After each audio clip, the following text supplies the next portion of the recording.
নিঝুম গভীর রাত, চারিদিকে খালি ঝিঝি পোকার ডাক ছাড়া আর কোনো কিছুই শোনা যাচ্ছে না। পুরো পাড়া নিস্তব্ধ, সবাই ঘুমিয়ে পড়েছে।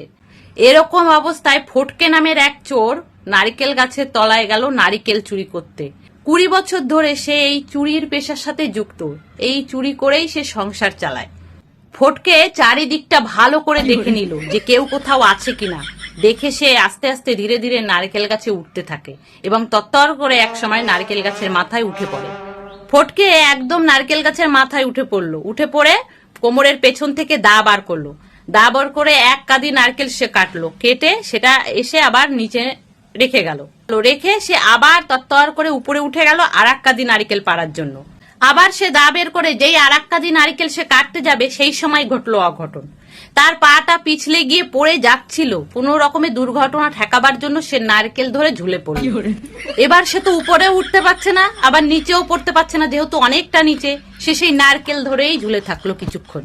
বেশ কিছুক্ষণ ঝুলে থাকার পরে সে খেয়াল করলো যে নারকেল গাছের তলায় মানে অন্ধকার অন্ধকার টাইপের একটা মানুষের ছায়া মূর্তি।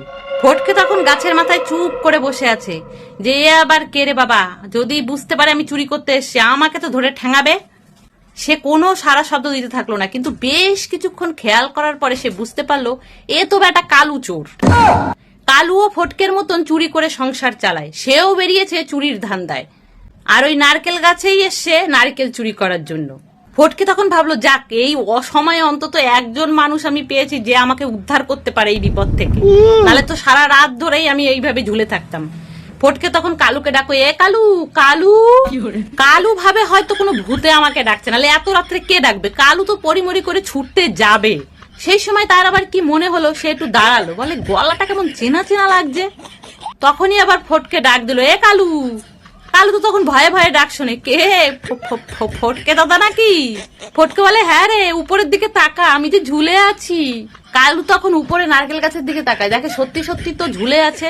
বলে ও ফটকে দাদা, তুমি এরকম ঝুলে দোল খাচ্ছ কেন এই অর্ধেক রাত্রে? ফটকে বলে ওরে আমি মরছি আর তুই আমাকে দেখছিস দোল খাচ্ছিস, তুই আমাকে তাড়াতাড়ি এখান থেকে উদ্ধার কর। কালু কালু দেখছে এই একটা ইনকাম করার সুযোগ, এই সুযোগে যদি ফটকে দাদার কাছ থেকে কিছু ঝেড়ে নেওয়া যায়। ওদিকে তো ফটকে বারবার ডাকছে, ওরে কালু এখনো কি ভাবছিস তুই, আমাকে এখান থেকে আগে নামা, আমাকে উদ্ধার কর, বাঁচা ভাই তুই আমাকে। কালু তখন নিচ থেকে ফটকের উদ্দেশ্যে বলে, ফটকে দাদা আমি তোমাকে বাঁচাতে পারি, কিন্তু একটা শর্তে। ফটকে তখন বলে এখন আবার তোর কি শর্ত? আচ্ছা বল, তুই যা বলবি আমি তাই মেনে নেবো, তুই আমাকে বাঁচা।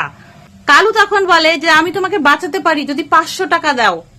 ফটকে বলে ওরে 500 কেন, তার বেশিও দিতে রাজি আছি, তুই আমাকে আগে নামা তো, আগে বেঁচে তো থাকি, তারপরে তো ওরকম টাকা অনেক ইনকাম করতে পারবো।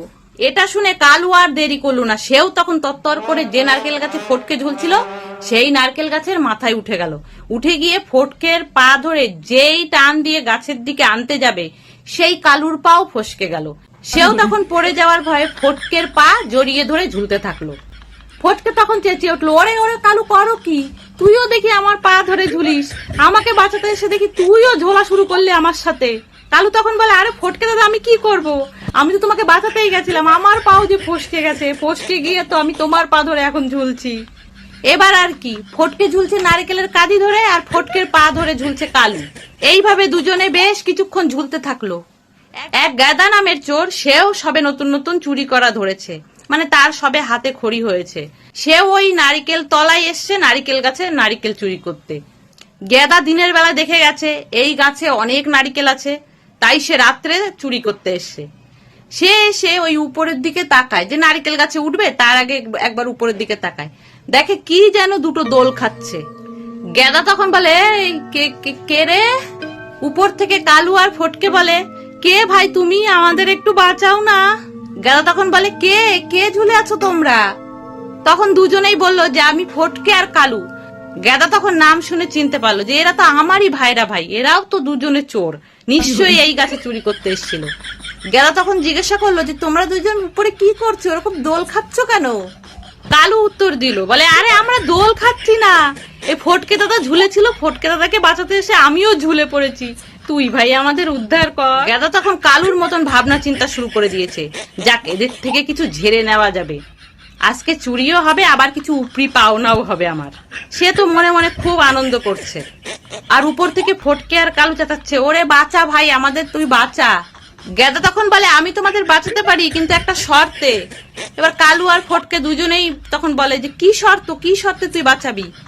গেদা বলে, তোমাদের দুজনকে বাঁচাতে গেলে আমাকে 1000 টাকা দিতে হবে। তখন কালু আর ফটকে রাজি হয়ে যায়, বলে হ্যাঁ 1000 টাকা দেবো বাবা, আগে তো বাঁচি এখান থেকে, তারপরে তোর টাকা ঠিক দিয়ে দেবো। বলে নে নে তুই তাড়াতাড়ি আয়, এসে ভাই বাঁচা আমাদের। গেদা তখন কি করলো, গাছের গোড়া একটা নমস্কার দিল, নমস্কার দিয়ে তত্তর করে উপরে উঠে গেল ফটকে আর কালুকে বাঁচানোর জন্য। গেদা কি করলো, এক হাত দিয়ে গাছ আঁকড়ে ধরলো, আর এক হাত দিয়ে কালুর পা ধরে কাছে টেনে আনতে গেল। এমন সময় ঘটলো অঘটন, গেদার পা গেল ফসকে।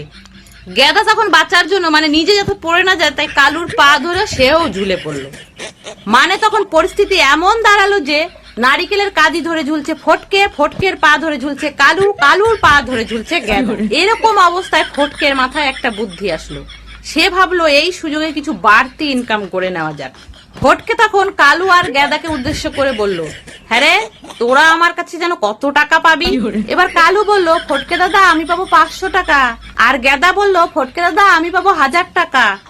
ফটকে তখন বললো যে, তোরা দুজনে মিলে আমাকে 2000 টাকা দিবি, নালে এক্ষুনি 1 লাঠির ঝটকায় দুটোকেই নিচে ফেলবো। তাহলে বন্ধুরা, গল্পটা কেমন লাগলো? যদি ভালো লাগে প্লিজ একটা লাইক করে দিও, সাথে কমেন্টও করো, ভালো লাগবে।